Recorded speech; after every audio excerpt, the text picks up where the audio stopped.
Oh, no. No. You're not drinking that. I'll keep it all there. The fuck? No, you can drink it. I'd bring it up. Don't you worry. Fuck, I had a little bit of self-respect for you before this.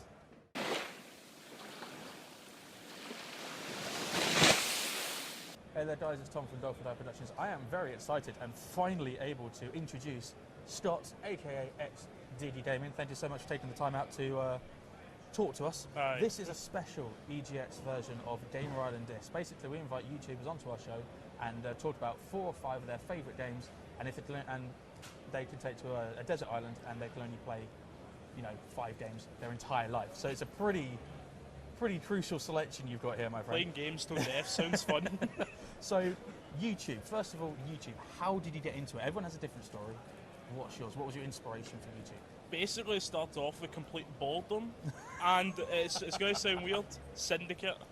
Call of Duty Zombies started off with watching that for forever, but then because I had the same with Call of Duty. ZZRiz and Tom Syndicate were really at the fore of YouTube. Then I found a little Canadian guy called Raid Wolf Gamer. Oh yeah. And just ever since then, it's because he suffers from depression, anxiety, and everything, but he's always fought for his channel and keep it, and it's just his commitment just shows you that anyone can have that sort of commitment. Yeah. And it's just since then I've just done your own thing, because Aye, a lot of people have said that whenever I talk to people about YouTube, it's like anyone can have a YouTube channel, and they say it like it's a bad thing.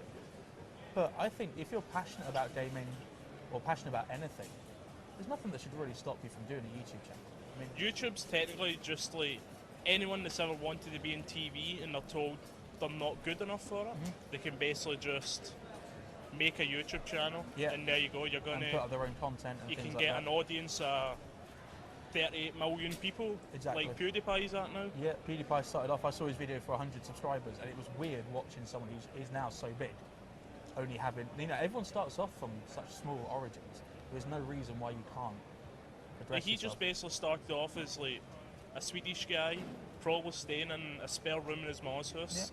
Because you're getting quite a few subscribers now, and you've had a little jump. Because how many are you at now? Since February, I was stuck in 300 subscribers for probably about a good 4 months. Then the minute February hit, and I uploaded 1 video, and since then it's been like 100 subscribers a month. Which is fantastic, because I watch his content all the time. Wrestling, we're going to get on to certain wrestling in a minute, but the wrestling stuff that you put on is phenomenal. Because again, short videos, that is the key. Short videos, but informative videos and entertaining videos. Yeah. And speaking of WWE, the first game. Now you said to me WWE franchise. You can't take all the WWE games onto a desert island. You wouldn't have any space to sit down, let's be honest. So can you actually pick one specifically that you would like that you could take on and play for the rest of your life? The very first one that I ever played, SmackDown Just Bring It. But I suppose that was WWF SmackDown Just Bring It. We'll allow it. We'll allow it this time. But why WWE? What keeps you coming back to the series? What is it about it that brings you back in? It's just been able to, whenever basically I watch wrestling, I'm like, this shouldn't be the right way it ends, or that just shouldn't be the right opponent. But then you've got the games where you can basically just go and create it yourself. You can pick the winners, or you can watch, kind of like my simulation videos. You can see into the future technically, and you can create yourself in the game and live your dreams through a TV screen. Technically that. WWE, they always come up with adverts like, don't try this at home. Whereas if you've got a perfectly good game, there's no reason why you can't recreate or throw yourself in. You can make your own characters, can't you, on WWE? Yeah. And forge your own paths, your own stories. So I think in that respect, it's fantastic for fans. I mean, even if you don't like wrestling, there's nothing better than coming off the top rope and slamming someone into It really the mat, didn't stop me going off the top rope in real life and nearly killing myself sometimes. So what's your favourite wrestler? Who is your favourite wrestler? Or one that you really hate? One that I really hate? It's me. I'm a heel wrestler. Yeah. I love the heels. I love the bad guys. Yeah. But I don't know. It's basically someone like Triple H. He's not even an impressive wrestler, but it's the fact of his character. He's a perfect guy. Plus, he had the amount he's injured too. Yeah, but he had some back. Really good, not sidekicks, I'm not going to sidekicks, but he had DX. DX. Yeah. Yeah, I mean, like Shawn Michaels. Who doesn't like Shawn Michaels? He was one of my favourites. It's like Shawn Michaels is obviously one of the greatest of all time, and he was the greatest of all time even during DX. And Triple H was always a guy in the background. Yeah, he was. Yeah. But then Shawn Michaels goes away with his back injury that he got. That's the thing about Triple H. People say, "Oh, you shouldn't watch it because it's fake." But no, there's a difference between fake and real. And obviously It's not that's CGI. true, but These it's people like are throwing themselves off ladders. the commitment that they put behind it's real. The injuries are real, and some of the storylines Vince McMahon makes are real. Like the whole Triple H and Stephanie McMahon. Like he did actually steal her from Test, which was true. Exactly. So It's just.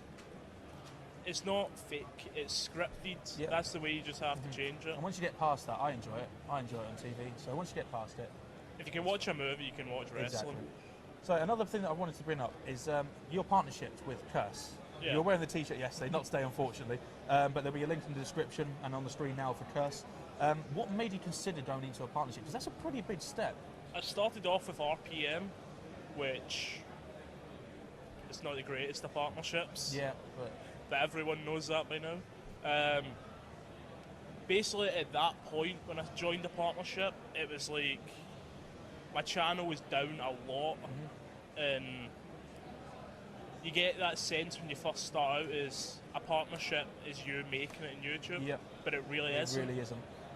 It's like a partnership, like with RPM, you're locked into a 2-year contract and you're not getting away, which is basically you just sold your channel to the devil, basically. Yep. But Cuss, like, I wasn't partnered at the time when I joined Cuss, but they just convinced me. Yeah. They had a lot of good things, and it's the fact I like their YouTube channel. They have all the wiki pages, so that they know gaming. Exactly. And a lot of people think, oh, you're going to a partnership for the money. No. No. No.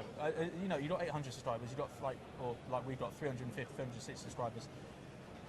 The money is never the object because you know that you're never going to be making hundreds or millions or thousands.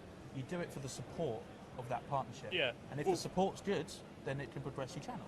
Just because you get paid by YouTube doesn't mean you're doing it for the money. You see, YouTube's a hobby, but if you can make money from it, go for it.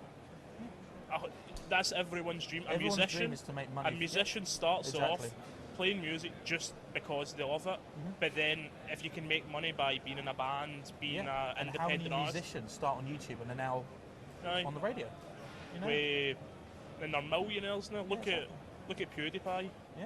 He's a millionaire from Living the YouTube. dream, and everyone aspires not to be a PewDiePie, but to get to the stage where his hobby, his passion, and he's able to sustain a living from it. I mean, well done.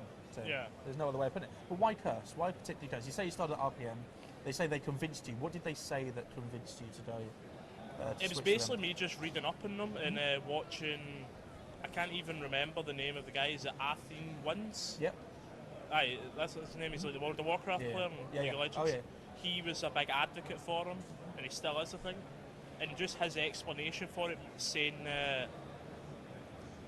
the partnership is for you, it's not for them, and it's true. The So forums are perfect, and Yep. everything's And the support you get if you've got any questions or anything like that. Yeah. Yeah, fantastic. like they followed me on Twitter.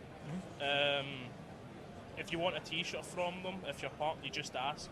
You don't need to pay. You say £18 Yeah. or something. It For was. some partnerships, yeah, you do have to pay for Which is merchandise. atrocious because in the end it's promotion for them. Exactly.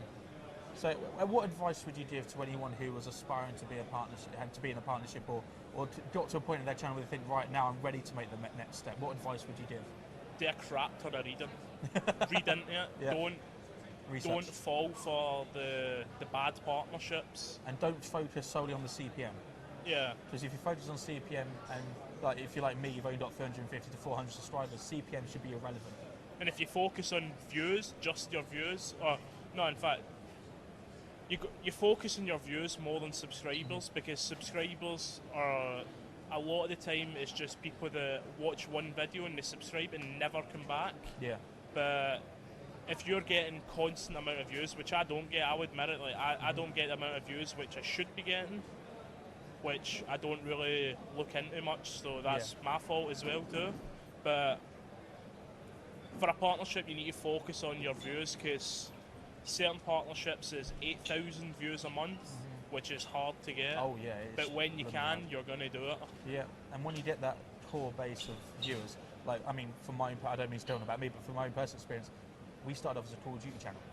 As soon as we stopped doing Call of Duty videos and tried to branch out because Call of Duty was getting a bit stale, not our subscribers stayed there, but our view counts went way down. Yeah. So you've got to pick the right moment.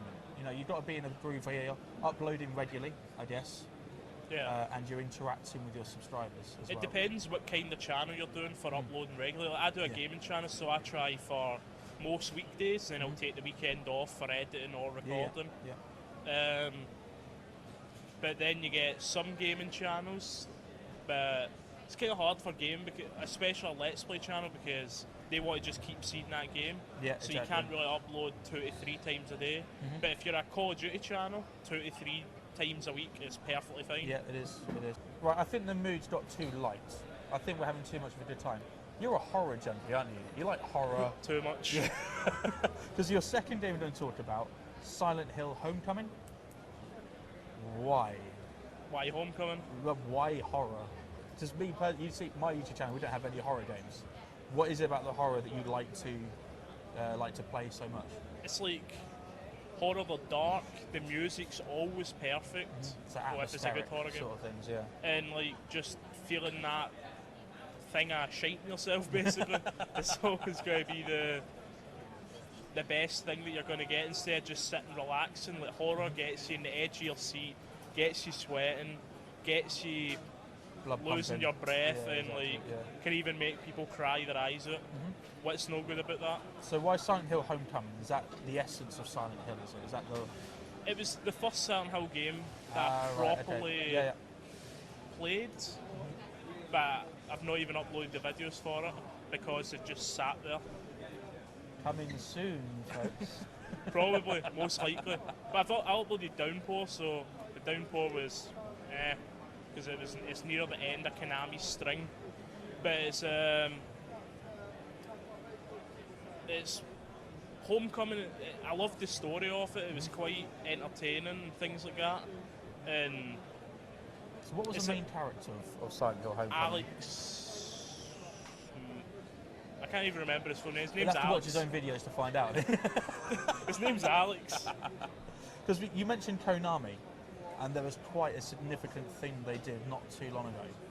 I'm sure you guys heard the Silent Hill PT. They Silent Hills. shelved it, didn't they? They've not That- shelved it as of yet. They've stopped developing it, but Wow. they've not said that it's cancelled. Wow. They obviously kept Kojima, Del Toro, and Norman Reedus left. Yeah. So basically, they've pretty much shelved it. But just in my opinion for it, they just need to sell it on. Yeah. Even if they sell on to the shittiest developer Yeah, like I know. EA, I will still buy I know, it. because Konami have had a recent history of, you know, Metal Gear Solid was really their biggest release, and that went down Yeah. really well. Silent Hill has got a huge following, and when it was when PT was released, and then they just took PT off the shelves, didn't they? Pretty They much. put it off. They took it off the store. So people who watched the videos went, "Oh, I want that." Found out they couldn't have it, and then everyone went around, "Oh, they've cancelled it." But they've not like, I'm pretty definite when all these rumours came about, there was an official one. It's not being developed because they've lost everything. Yeah. They've lost their developers and everything for it. But see, even if I have to think of a company that needs to buy it, Capcom. Capcom or Resident Evil Yeah, creators. exactly. Yeah, they could do it justice. Even though that's a complete, basically the rivalry to Silent Hill, but why not just connect the companies? they've got to keep it alive, and they've got to keep It's it like alive. Silent Hill needs to be perfect, but even PT didn't feel like Silent Hill. Yeah. In my opinion, it just felt like a super scary as shit game. Kind of like Downpour didn't feel like Silent Hill because they don't have any of the original monsters or anything in it. It's a shame because Silent Hill is an iconic horror game. Whenever you think of horror, you do think Silent Hill comes to mind almost immediately. Yeah. So hopefully they get their act sorted out, and we'll be enjoying Scott playing more Silent Hill on his channel after he's uploaded all the stuff he's recorded already. Oh yes. Since we're here, we might as well talk about a little thing. What's it called? EGX. We might as well. Alright. I mean, since we're here, We're I mean, even on with. Yeah. Oh, that's what it is. All right. Okay. Cool. Main reason. Why did you want to come here most of all? What To was meet it? people. Meet people, yeah? It had nothing to do with the games. Like Kate, you know Kate, Yeah. from Twitter. She got me a ticket for my birthday, so I was like, Aw. I don't want to go. Yeah. But so I always did want to go, like gaming conventions. For anyone that's into games, they want to play their games early. Yeah. But when I found out that there's going to be a massive indie game showcase, I'm like, I'm right in there. Yeah, that's the thing I wanted to bring up as well, because we actually, yesterday when we hung around with each other, there was a lot of indie gaming going on, wasn't there? There was a lot. There's a massive section. You'll be seeing more on our channel, where you've seen the videos already of our interviews with indie devs. I love indie developers. I think they are a great example of what can be achieved in gaming when you don't have any boundaries, like you do with AAA developers. Don't get me wrong, I like AAA games as well. Yeah. But there's something about a good indie game where you just think, yeah, that works really well, especially when it's a team of like 3 or 4 people. Yeah. It's basically indie games, they're not doing it to make a wage or like to impress the superior corporate bosses, like the way Ubisoft's indie developers have to try and impress Ubisoft.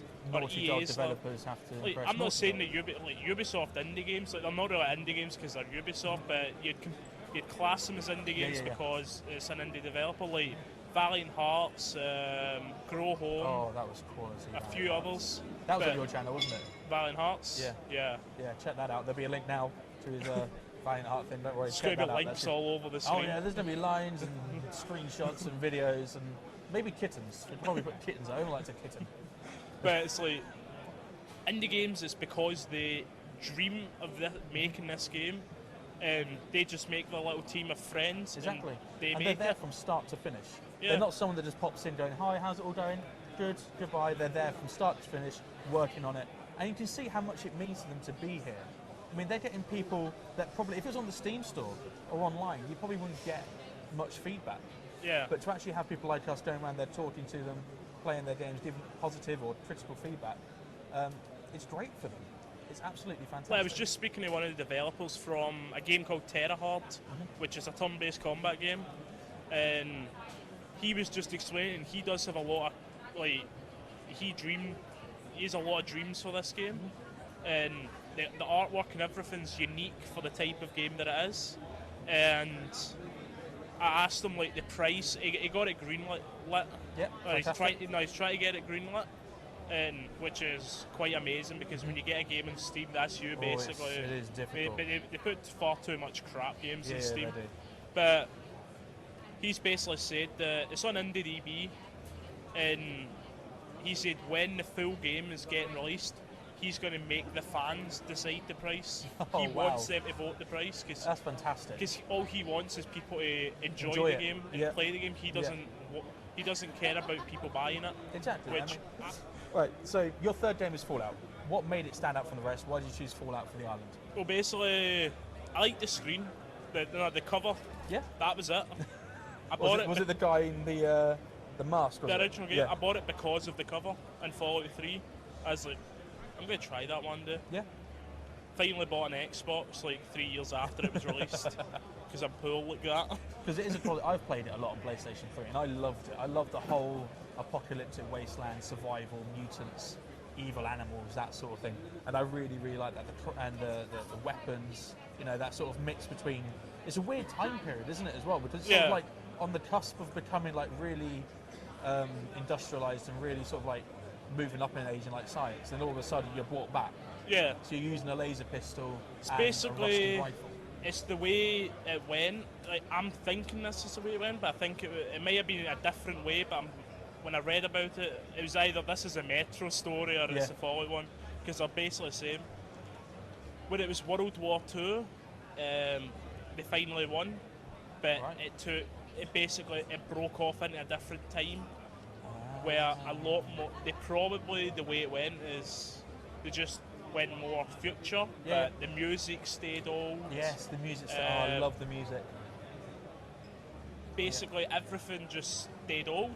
It looked old, Because but it was weird, wasn't it? Because you saw like wreckages of cars that looked really futuristic and buildings and billboards advertising things that weren't around. it's like in the World War cars II. looked Yeah. old, Yeah. but they looked Yeah, like futuristic at bubble the same sort of time. things, weren't they? Yeah. And it was weird because you never really got to explore what it was before the apocalypse. And that really annoyed me. Wait till Fallout 4. And then E3 happened. It's and like, Fallout 4 was announced. when I first started playing Fallout 3, I approached it like Call of Duty, which is the worst way to approach it. So I basically killed everyone. Yeah, you never approach anything like Call of Duty unless it's Call of Duty. But then I realised it's made by Bethesda, who is the creators of Oblivion, and I played Oblivion before I played Fallout 3. But when I realised that, I was like, this is a goddamn proper RPG game. Why don't I play it like a proper RPG game? Like, you could kill off one person and that person could have given you a side quest to an awesome bit of experience or an awesome bit of equipment. But if you kill them off, you won't get it. And it was, since then, I found basically every single unique and rare weapon in the game. Yeah. From like over 2,000 hours of playing time. What is the next step for XdiggyGaming? Are we going to see you on one of those stages soon with Syndicate? Bit of banter? Probably not, but the biggest change that's recently happened is the wrestling content. I've took it all off the main channel. Really? And I'm making a second channel for it. Fantastic. Just because I want to make my original channel at XdiggyGaming. Yep. The main thing that I've always wanted to make it is Let's Plays. Yeah. Which, when I first started out, I wouldn't play a game that's over like 2 hours long. Yeah. Just because I didn't want to make a series that like 40, never ends. 49 episodes And long. it never ends, yeah. So like, I'll bring all the wrestling content, probably fighting games as well, onto a second channel. Which is a big step. That'd be brilliant. That'd be brilliant. So I think you have already a lot of support on your main channel that will carry over specifically for the wrestling content. I hope so, because like... And then the people that maybe were put off your channel who started watching your wrestling and it wasn't purely wrestling will hopefully come back. Yeah. All you need now is a really cool wrestling name. Oh, wrestling what, sorry? You need a really cool wrestling name. I just named it. Like, a lot of people, when I first started like WWE content, they called me Heel Diggy because I'm always playing the bad guy. And I just took my name, so I just took that. Then, because Night of Champions was the latest pay-per-view, I got a guy called Lewis that's on Twitter. He created me up an entire Night of Champions themed banner and logo. So it's basically the channel's ready to go. That's fantastic. Because you also do a lot of live streaming, don't you, as well? Too much live streaming. Yeah. Too much time spent in front of a computer. Never too much time spent in front of a computer. Never. But are you looking? Is there any way you can expand that? Does you stream through someone else? Is it through Curse or? I just stream through my Twitch channel. Through your Twitch channel. So again, another link to add to the group. His Twitch will be here. Why not? I'm pointing. Might not even be on camera. I hope it is. But here. There you go. Right here. Look at it. Click on it. Do it now. Do it. Watch him. He might be on now. That'd be weird. That'd be weird, wouldn't it? We're talking to him. He could be on now. Oh, if he said my name in the Twitch. Oh, that'd be weird. Sorry, I'm going off on a tangent. But yeah, check out his live stream. I watched it a lot. What was the last game he did? Oh, it was Mad Max. Yeah, that was it. Mad Max. That was cool. Basically, when I stream games, like, it's usually a game I want to play. It's like a game that I'm super hyped for. Like Mad Max, I was hyped for that because it's Mad Max. The film was quality as well. And I know it's a really long game. I think it's a good 20 hours. Wow. So I'm like, I don't want to record it then have to go through like numerous hours of editing, so I'll just live stream it. Just live stream it. And that's the way I'm going to do with Fallout 4 as well. Fantastic. I'm going to live stream it also. I can just sit there and play it for hours. Because there are so many things in Fallout and games like Mad Max that just happen. You know, you spend ages going through 3, 4, 20 hours worth of footage. So yeah, live stream is a good idea. So again, link, check it out. So when I seen the Magnum Opus over there, I was like, I want to drive that. But then I realised it's plastic, and I was like, oh. Plastic, and the steering wheel's on the wrong side. Sort it out, guys. Come on. Cheers. Final game. We're here. The final game. Hitman. This is a special game. Because isn't this like one of the first shooting games you played when you were younger, or? It's the first memory that comes to my head when it comes to playing games. Why is that? What happened? My dad borrowed it from one of his friends, and I decided to sneak into his room while everyone was sleeping. And I just turned on the PS2, hoping for any game to be in it, and it's Hitman. But he's near the end of the game. Yeah. The weapons shed's there, full of weapons. So I just start taking the silver ballers, everything off, and I just start killing all the local wildlife for just the sake of it. Peter would hate me. So when he turned on, he's like, what the fuck happened? Pretty much. What happened? Where have the weapons gone? Why are there dead rabbits everywhere? It was just, but ever since then I've just loved Hitman. I've bought the HD. I didn't buy the HD collection. I actually got it free in PlayStation. So I was like, I've taken And advantage there's a of new it. Hitman game actually coming out Oh, soon, I isn't cannot wait. Kind of gutted that it got delayed. Yeah. But if they need to delay it, they need to delay it. Yeah. Just as long as they don't cancel it. As long as it's not cancelled and it's not released, like a lot of games seem to be these days unfinished. The kind of thing that I like, that I heard about it, but I'm not sure if it's rumours or it's true, is it's episodic. Okay. And if it is episodic, that's quite cool, because I like episodic games. Yeah. Because... Like The Walking Dead, Yeah. things like that. But I'm just thinking, how does Hitman do it then? But Yeah. Well, that'd be part of the fun of finding out. It'll be a new format for a game.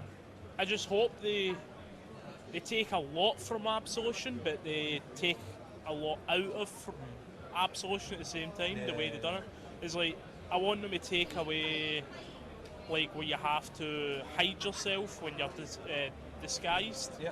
Because that was kind of annoying, because you don't really get freedom to just walk about. Yeah. But Absolution, it gets so much negative ratings for no reason. I think now it's time for the Quickfire round. This is something that Scott has no idea. None of the questions I've run. We walked through a little bit of the questions before, but these ones he has no idea about, okay? So, start the clock. There's a clock. No, there isn't. Just thought about that. Maybe we can have one hanging up in the air, I don't know. Original starter Pokemon, which one would you have? Bulbasaur. Bulbasaur. Just because the name's cool. Who would win in a fight, Freddy Krueger or Jason? And then Jason's never died properly. Or he is already dead, but so is Freddy. But Freddy can mess with your dreams, so technically when you're dead, you're always dreaming. So Freddy. That's terrifying. Favourite film? Favourite film? And after that, don't say My Little Pony or something, because that was pretty dark just then. Of all time, Yep. it's probably The Grey with Liam Neeson, because the movie is like hits you on an emotional level, because Liam Neeson somehow becomes emotional in this movie. He But starts acting. What the fuck? but the latest movie that's probably one of the best ones is Interstellar. Yep. It's 3 hours long, and it's just pure emotion. The amount of emotion that he puts into that movie is Cool. amazing. Best game at EGX so far? Best game at EGX so far. It's a hard one, it's only the second day. Yeah, I know. God darn it. I don't even know. Oh, It's quite hard actually. quite hard. So far it's probably Splatoon, but I wouldn't count that because Splatoon. it's no new. That's fine. So probably Hitman still. Or Fallout 4. Fallout 4's Fallout technically 4. here. Yeah. And if you can only take one of your 4 games onto the island, which one would it be? Only one. Yeah, only one. Fallout, you'll be That did playing you- it forever. Yeah, just say he did you the most. You'll be playing Fallout forever. There's no way you'll ever stop playing Stop it. yeah. So Scott, thank you so much for taking the time on that. That's been absolutely fantastic. No problem. Hopefully we'll do more stuff like this together, maybe even do some content together if he's up for it. That'll be fantastic. We've been waiting to do that for about Yeah, a I year. know, it's been such a long way, but thank you so much and enjoy the rest of VGX, my friend. Right. See you all next time in the next video.